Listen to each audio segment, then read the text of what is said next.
Hello students ভাল তোমালোকৰ মই আকৌ আহি গৈছো মোৰ চেনেল লৈ সুদীপ্তাস ক্লাস আৰু আজি আমি ডিসকাস কৰিবলৈ লৈছো এজন বহুত ডাঙৰ পাৰ্সোনালিটিৰ সম্পৰ্কে তেওঁৰ নাম হ'ল জন ডিভে আজি আমি জন ডিভেৰ ফিলসফি সম্পৰ্কে আলোচনা কৰিম জন ডিভে এজন গ্ৰেট পাৰ্সোনালিটি আছিল তেওঁৰ জন্ম হৈছিল বাৰ্নিংটন in the year of 1859 জন ডিভেৰ যেটো ফিলসফি আছিল সেই ফিলসফিটো নিৰ্ভৰ কৰিছিল প্ৰেগমাটিজমৰ ওপৰত তেওঁৰ ফিলসফি প্ৰেগমাটিক আছিল স্টুডেন্ট ইয়াৰ আগত মই আলোচনা কৰিছো আইডিয়ালিজম সম্পৰ্কে আৰু ন্যাচুৰালিজম সম্পৰ্কে আইডিয়ালিজম কি আছিল আইডিয়ালিজম আছিল idea about God supreme soul naturalism আছিল idea about nature how a child can adjust in a nature pragmatism whole idea about practical life hetu karone pragmatism mor khub favorite philosophy aha ami pragmatism সম্পর্কে তে জানিলাও জন ডিভেৰ point of view পৰা student জন ডিভেৰ pragmatismৰ main importance আছিল যে ইয়াৰ value spiritual thing সকলো কথা changeable According to pragmatic philosophy, values are changeable, situations are changeable. Amar দৈনন্দিন জীবনৰ situation, amar lifestyle change হৈ থাকে, হেতু কারণে আমার প্রয়োজনীয়তা চেঞ্জ হৈ থাকে। আমার যেটো ট্রুথ, আমার যেটো ভ্যালু, হেতু বর্তমান যুগৰ লগত খাপ খোৱা হ'ব লাগে। এনেকুৱা কোনো এটা ভ্যালু হ'ব নালাগে যেটো তোমাৰ ট্ৰেডিশনাল, যেটো বৰ্তমান যুগৰ লগত যাৰ কোনো কানেকশন নাই।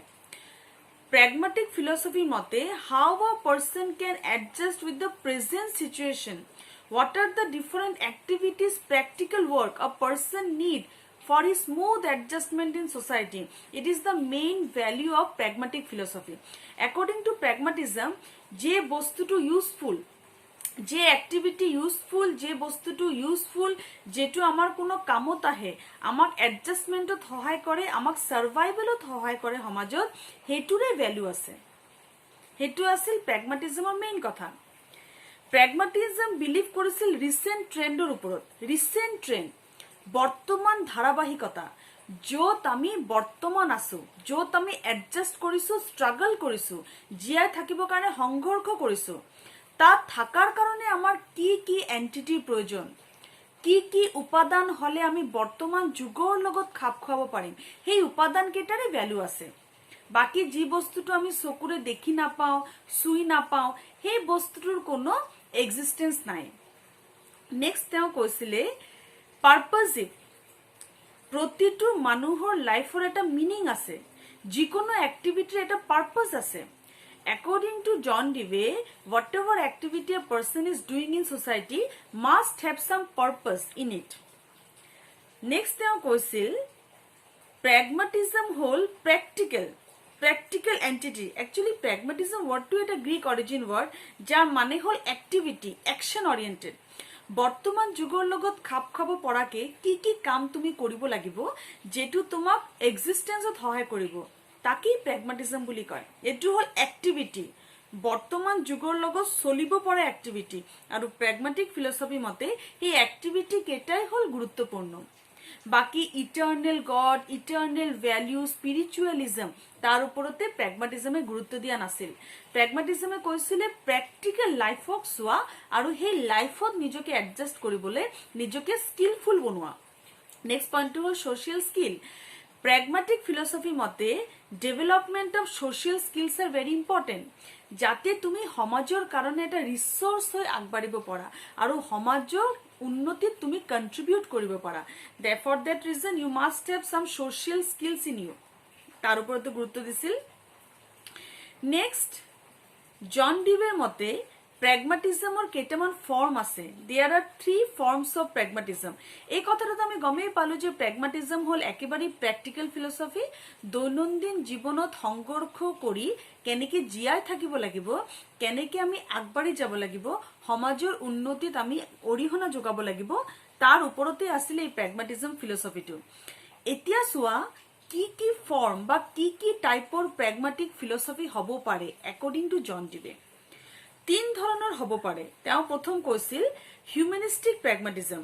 হিউম্যানিস্টিক প্ৰেগমাটিজম হল যত আমি এজন হিউম্যানৰ ডিজায়াৰ ফুলফিল কৰাৰ ওপৰত গুৰুত্ব দিওঁ ডিজায়াৰ প্ৰতিটো individual different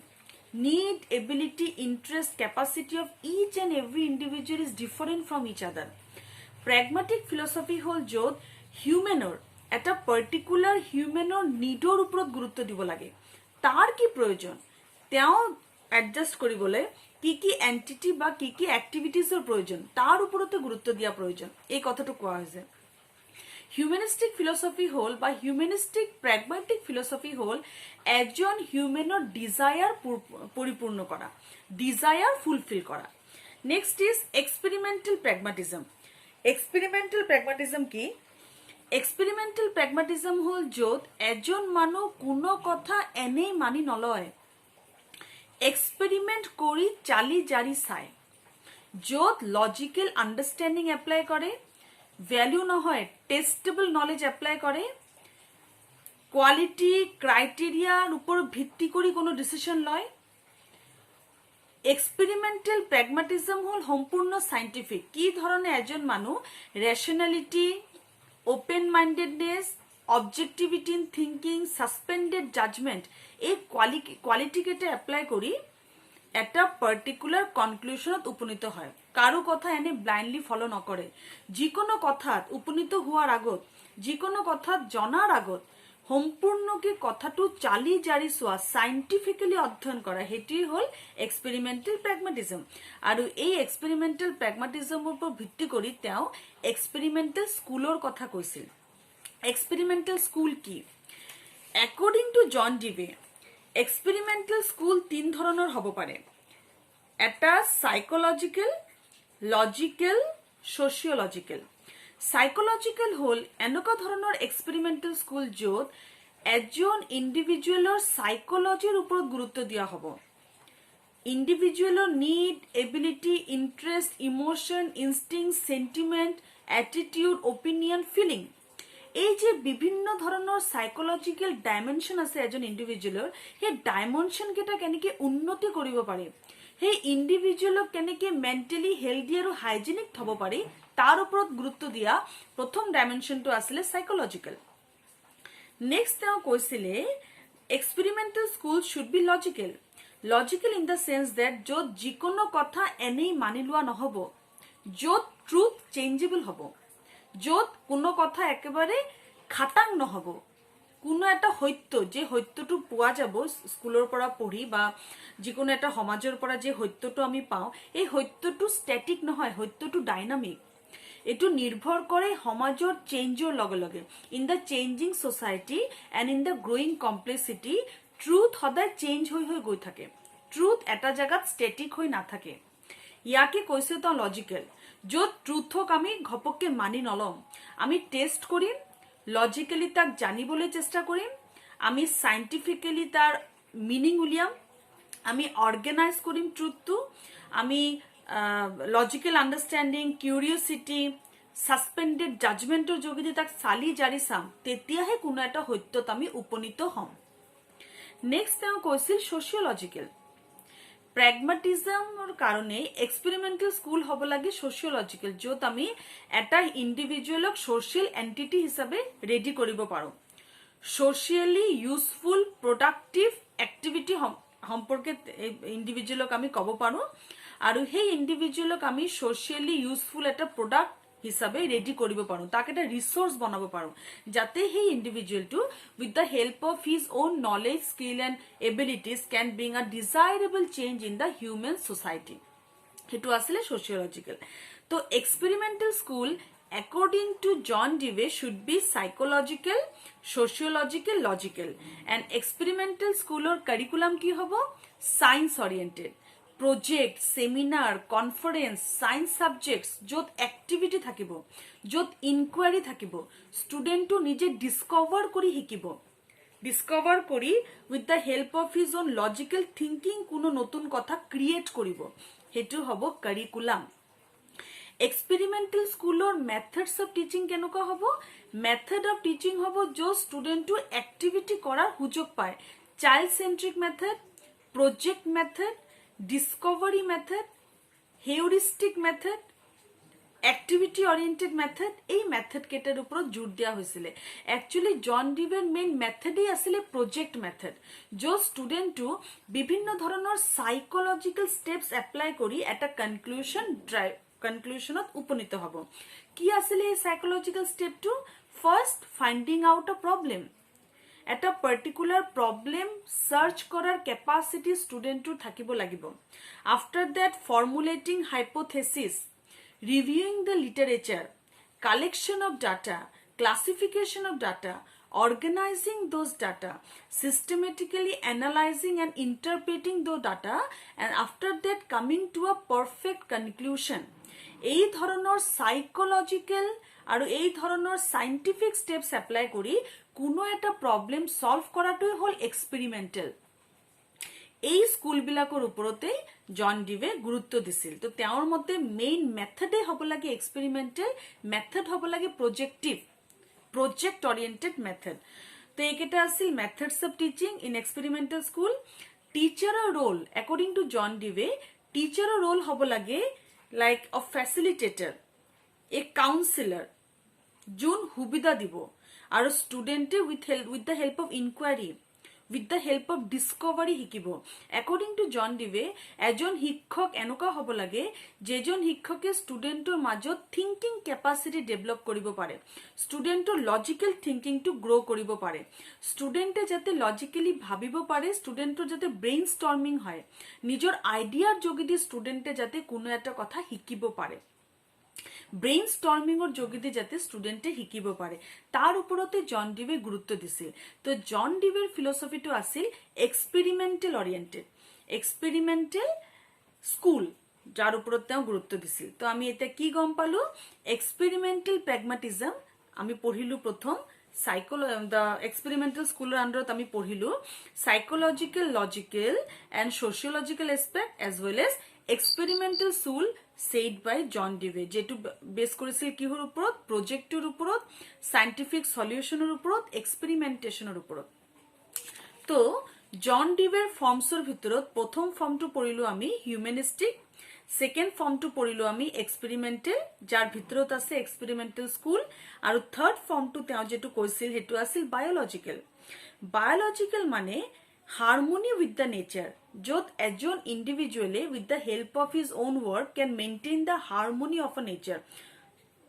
without hampering the harmony। নেচাৰৰ হাৰমনি হেম্পাৰ নকৰাকে এজন ইণ্ডিভিজুৱেলে কি ধৰণে নিজৰ কাম সলভ কৰিব পাৰে, নিজৰ অবজেক্টিভ, নিজৰ পাৰপাছক ফুলফিল কৰিব পাৰে। তো এইকেইটা আছিলে প্ৰেগমেটিক ফিলচফিৰ মেইন কথা। মই যদি আকৌ এবাৰ ৰিভাইজ কৰো তেতিয়াহ'লে আমি চাম প্ৰেগমেটিক ফিলচফি কৈছিল যে there is no fixed aim of education, there is no fixed value, values are changeable, truths are changeable. দৈনন্দিন জীৱনৰ লগত জড়িত হৈ ভ্যালু চেঞ্জ হৈ গৈ থাকে। দৈনন্দিন জীৱনত কৰি থকা আমাৰ কামবিলাকৰ ওপৰত নিৰ্ভৰ কৰে আমি ভৱিষ্যতত কি কৰিম, ফিউচাৰত আমি কি কৰিম। আগৰ পৰা আমি পূৰ্ব নিৰ্ধাৰিত কোনো লক্ষ্যলৈ চলিব নোৱাৰো, এটো নিৰ্ভৰ কৰে সামাজিক পৰিৱৰ্তনৰ ওপৰত। So according to this philosophy, values are changeable, truth is changeable. According to John Dewey, the nature of education is developing the social skills of students, ষ্টুডেণ্টৰ মাজত সমাজৰ কাৰণে এটা ভাল প্ৰীতি ডেভেলপ কৰা, ডেমোক্ৰেটিক কৰা, সিটিজেন কৰা ভাল, যাতে এই ইণ্ডিভিজুৱেলটো নিজৰ কাৰণে এজ ৱেল এজ সমাজৰ কোনো কামত আহিব পাৰে, দুজনৰ কাৰণেই যাতে ভাল হোক, তাক এটা ৰিসোৰ্স বনোৱা, ৰিসোৰ্সফুল মেম্বাৰ বনোৱা। মেথডছ অফ টিচিঙৰ ক্ষেত্ৰত কোৱা হৈছিল যে প্ৰজেক্টিভ টেকনিক এপ্লাই কৰিব লাগে, এক্সপেৰিমেন্টেশন ফলো কৰা উচিত, য'ত selection of a problem, formulation of hypothesis, collection of data, classification of data, systematic analysis and interpretation of data দৰকাৰ, যাতে আমি এটা ভাল ৰিজাল্ট পাওঁ। ডিসিপ্লিনৰ ক্ষেত্ৰত তেওঁ কৈছিল ডিসিপ্লিনটো সোশিয়াল হ'ব, সোশিয়াল ডিসিপ্লিন, য'ত সমাজৰ কাৰণে উপযোগী কৰি ইণ্ডিভিজুৱেলটোক আমি ৰেডি কৰিব পাৰোঁ। এক্সপেৰিমেন্টাল স্কুলৰ ক্ষেত্ৰত জন ডিভে কৈছিল যে স্কুলৰ এক্সপেৰিমেন্টাল স্কুলৰ ভিত্তি হ'ব লাগে সাইকোলজিক্যাল, লজিক্যাল এণ্ড সোশিয়োলজিক্যাল। এই তিনটা এন্টিটিৰ ওপৰত ভিত্তি কৰি এক্সপেৰিমেন্টাল স্কুল হ'ব লাগে, আৰু এক্সপেৰিমেন্টাল স্কুলত মেইন কাম কি হ'ব লাগে? Experiments, project oriented work, discovery, inquiry, through heuristic method ষ্টুডেণ্টে যাতে লজিকেলি কোনো এটা প্ৰব্লেম সলভ কৰিব পাৰে, তাত যাতে কোনো ধৰণৰ ৰুট মেমৰি, ৰুট অৰ্গেনাইজেশ্যন এই ধৰণৰ এক্টিভিটি যাতে নহয়। তো ষ্টুডেণ্ট এইটোৱে আছিল জন ডিৱেৰ মেইন ফিলচফি, য'ত আমি ডিছকাছ কৰিলো জন ডিৱেৰ এক্সপেৰিমেণ্টেল স্কুলৰ কথা আৰু জন ডিৱেৰ concept regarding aim, curriculum, methods of teaching and teacher role. আমি যদি লাষ্ট টপিকটো চাওঁ, সেই টপিকটো আছিল ৰেলেভেন্স অফ ডিৱেজ প্ৰেগমাটিজম। ডিৱেজ প্ৰেগমাটিজমৰ ৰেলেভেন্সটো কি, বৰ্তমান যুগত জন ডিৱেৰ প্ৰেগমাটিজমৰ ভূমিকা কি, যথেষ্ট ভূমিকা আছে। বৰ্তমান যুগৰ শিক্ষা ব্যৱস্থা জন ডিৱে কোৱা শিক্ষা ব্যৱস্থাৰ ওপৰত নিৰ্ভৰ কৰি বনোৱা হৈছে বুলি ক'লেও ভুল নহ'ব। আমাৰ বৰ্তমান যুগৰ শিক্ষা ব্যৱস্থাৰ মেইন লক্ষ্য কি, human resource development, social development, developing all qualities of N individual. আমি যদি কোঠাৰী কমিশ্যন, মুদালিয়াৰ কমিশ্যন, সেই কমিশ্যনৰ যদি লক্ষ্যবিলাক চাওঁ, কোঠাৰী আৰু মুদালিয়াৰ কমিশ্যনৰ লক্ষ্যবোৰ কি আছিল, democratic citizenship, education for productivity, social, national, emotional integration, developing thinking capacity, social skills of an individual, এই আটাইকেইটা লক্ষ্য জন ডিৱেৰ প্ৰেগমাটিজমৰ লগত খাপ খোৱা। কাৰিকুলাম যদি চাওঁ, আমাৰ বৰ্তমান কাৰিকুলাম হ'ল নেশ্যনেল কাৰিকুলাম, যেটো বনোৱা হৈছে নেশ্যনেল কাৰিকুলাম ফ্ৰেমৱৰ্কৰ ওপৰত নিৰ্ভৰ কৰি, যেটো বনোৱা হৈছে আমাৰ NCERT। সেই নেশ্যনেল কাৰিকুলাম ফ্ৰেমৱৰ্কৰ ভিতৰত কি কোৱা হৈছে, নেশ্যনেল কালচাৰ হেৰিটেজ, তাৰ লগে লগে কি কোৱা হৈছে যে modern education, child centric education, experience oriented education, more activity should be based on experiences. আৰু এতিয়া যিটো আমাৰ ইভালুৱেশ্যন চিষ্টেম বৰ্তমান যুগৰ, সেই ইভালুৱেশ্যন চিষ্টেম কেনেকুৱা, in semester end end semester, য'ত আমাৰ 80% থিয়ৰি থাকিলে 20% আমাৰ প্ৰেক্টিকেল থাকে, য'ত আমাৰ সেমিনাৰ, ৱৰ্কশ্বপ, কনফাৰেন্স, প্ৰজেক্ট কম্পালসাৰী। এইকেইটা এক্টিভিটিছৰ যোগেদি আমি ষ্টুডেণ্টৰ ইনাৰ কেপাচিটি ডেভেলপ কৰিব বিচাৰো। জন ডিৱেৰ আৰু এটা ডাঙৰ কন্ট্ৰিবিউশ্যন হ'ল অনলাইন এডুকেশ্যন, আমি ক'ব পাৰোঁ। যদিও জন ডিৱে অনলাইন এডুকেশ্যনৰ কথা কোৱা নাই, কিন্তু আমি যদি তেওঁৰ ৰেলেভেন্স চাওঁ, relevance of that philosophy in modern education, তেতিয়াহ'লে আমি চাম আমাৰ যিটো অনলাইন লাৰ্ণিং আছে, য'ত lots of individual of any time at any pace পঢ়া শুনা কৰিব পাৰে, নিজৰ ইচ্ছা মতে যিকোনো জাগাৰ পৰা যিকোনো সময়ত তেওঁলোকে অনলাইন এডুকেশ্যনৰ যোগেদি যিকোনো নলেজ ল'ব পাৰে, আৰু যাৰ যোগেদি তেওঁলোকৰ সোশ্যাল স্কিল ডেভেলপ হয়, ভোকেশনাল স্কিল ডেভেলপ হয়। জন ডিৱে ভোকেশনাল এডুকেশ্যনৰ ওপৰতো খুব গুৰুত্ব দিছিল। জন ডিৱে কৈছিল যে এজন মানুহৰ এডজাষ্টমেণ্টৰ কাৰণে সেই মানুহজনৰ ভোকেশনছ দৰকাৰ, জীৱিকা দৰকাৰ, যাতে সেই মানুহজন ষ্ট্ৰাগল কৰি সমাজক নিজকে উপযোগী কৰি তুলিব পাৰে। তো ভোকেশনাল এডুকেশ্যন, টেকনিক্যাল এডুকেশ্যন আমাৰ দেশত যথেষ্ট গুৰুত্ব পাইছে, সব দেশতেই যথেষ্ট গুৰুত্বপূৰ্ণ। আৰু ভোকেশনাল এডুকেশ্যনৰ লগে লগে আমি সোশ্যাল এডুকেশ্যন লৈছো from formal education as well as through non-formal education also. So this is the relevance of John Dewey's philosophy in present education system. Today we have discussed about John Dewey. I will again come with another video with another philosopher. Till then, bye bye.